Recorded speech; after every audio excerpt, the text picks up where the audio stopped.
Been a couple weeks since we had the ceiling come down here in the gallery, but I wanted to share how the 480 is doing. This is my favorite tank layout, and it's turned into my favorite tank in the gallery. There is a ton going on in here. We got a lot of breeding going on. This is a 480-gallon orange neocaridina or orange pumpkin trim tank, and they are breeding. They're doing super good. So we're going to jump into this video. I'm going to show you what we're doing, how we're filtering this sucker, what we're doing for water changes. We'll talk about everything, but that is the focus of today's video. So let's get right into it.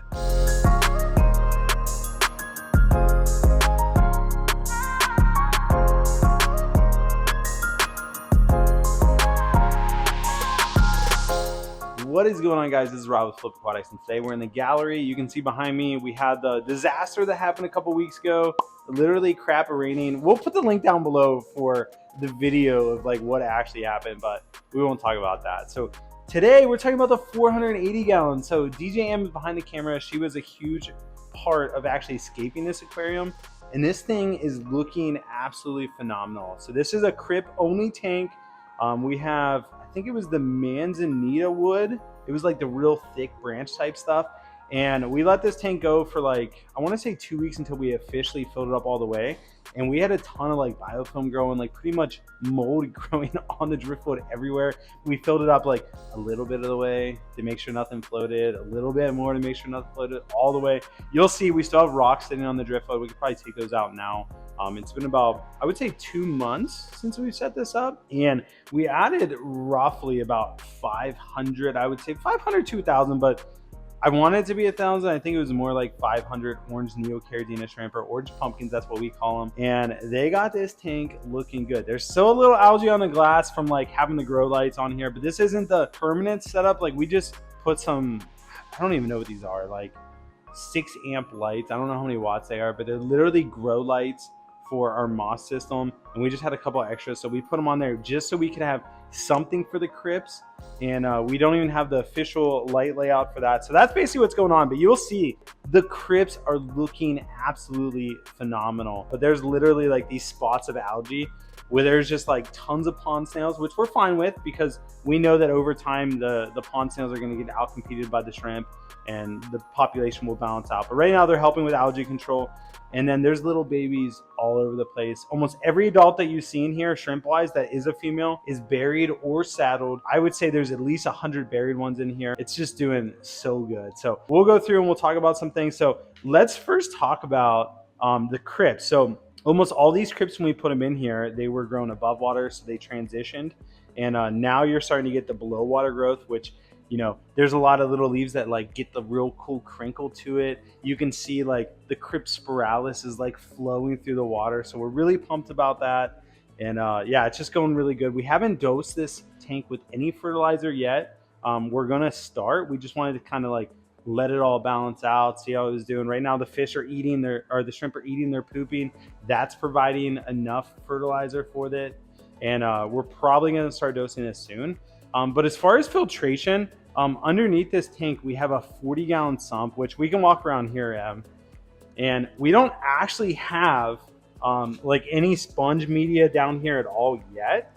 And that's just because like shrimp really don't produce a bioload. And so like there's really not much waste going in there, and what is going in there is getting eaten up real quick. And it's 480 gallons. I think that tank is like 410 gallons. It would be 480 if it was filled up to the top, but there's like, you know, there's parts of it that aren't filled up all the way. And then with the sump's 75 gallons. So eventually we're going to add a couple Matin filters down to the sump and also do some BioCubes from Brightwell. And then that will be like the official filtration. But with minimal maintenance or minimal water changes or anything, like every once in a while, if this gets a little low, we just top it off. And this is the nice thing, is to do a water change. That's all you do. Just turn that on. We got it drilled so that it will overflow down below, and we could just run an hour water change and just be completely fine. And so super convenient, but it's really fun coming back here and like seeing like another angle of the tank and how the driftwood is doing and all the biofilm and everything like that. And just this tank is just a ton of fun. We put a lot of effort into it, and yeah, it's going really good. So still a lot of work to be done, but you know, one step at a time. We want to add the blue axle rod eyes in here, I think is what we were planning on doing. That's what the members picked. And so I would say probably another week or two, and then we'll be able to get those in, and then they need to quarantine before we actually add them in, and I'll add a pop of color. I really would love to put some endlers in here because I've just been, again, you guys know if you've been watching the videos, I've been enjoying endlers a ton. And we'll actually take you over after we're done talking about this one and show you the 300-gallon endler tank because it's just such an inspiration for me. We'll actually feed them some frozen brine shrimp, and I'll show you how they attack the food. It's really, really cool. But yeah, so we're gonna put filtration on this soon. We're gonna have to start dosing it with fertilizer. We got to take the rocks out of it, and then we got to add fish, and then we'll be in front row. But I would say another month, and this tank will be completely done, operational, doing good. So for all you shrimp keepers, one big thing of using overflow, so this is basically a built-in overflow box, and you want to prevent shrimp from actually getting down in here. And there's a lot of options to do that. I know people sell like stainless steel mesh that you could add over the overflow cover to make sure that shrimp don't go down there. But what we found that works the best, and it actually makes it really quiet too, is we actually use 35 to 40 PPI sponge, and then we custom cut it, cover all the overflow. So like plant matter can't get into it anymore, which, you know, some people like that. But for us, that completely prevents any shrimp, any snails, any livestock from getting into the overflow and then down into the sump. And so that's how we have both of these set up. And then we also have our standpipe higher too, to prevent like the noise of water running. Like I don't know if you can hear this tank, but the way this tank was designed, the 300-gallon, it's super loud and super noisy. Whereas like this tank is like dead quiet.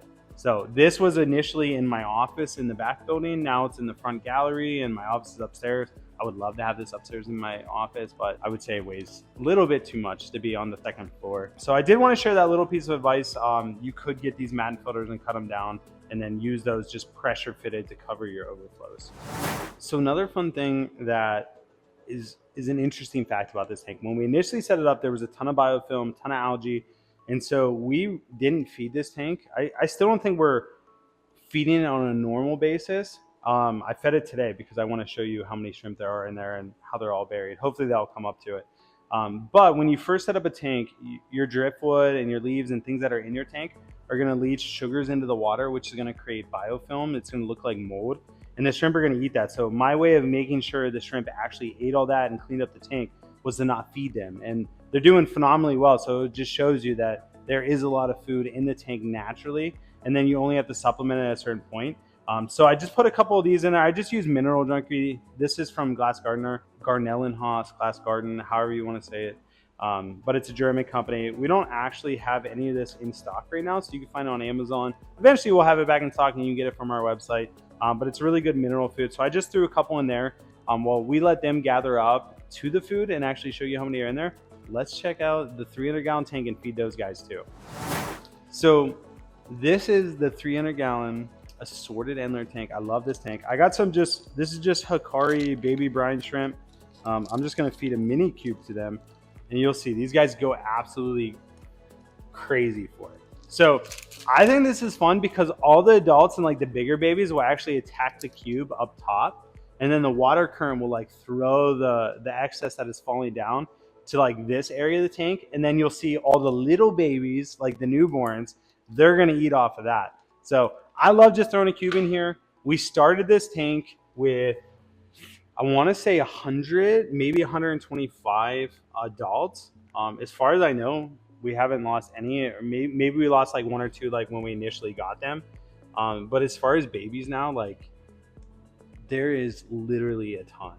I would say baby wise, if I had to guess, 200 babies in here, because everywhere you look, there's babies. And as soon as you think you saw them all, you look in another place, like just this rock up here has like a group of like 7 or 8 babies just swimming around that one rock. And then you start looking in a back corner and you see like a group of 5 or 6 babies. And then you look under a log and you see another group of 4 or 5 babies. And so everywhere you look, there's babies, and they'll just come up and like, you know, pick off the scraps of whatever the adults are eating.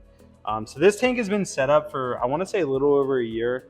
Joanna over at the Small Scape and Primetime Aquatics came out and scaped this, and it got neglected for a while. We got it cleaned up.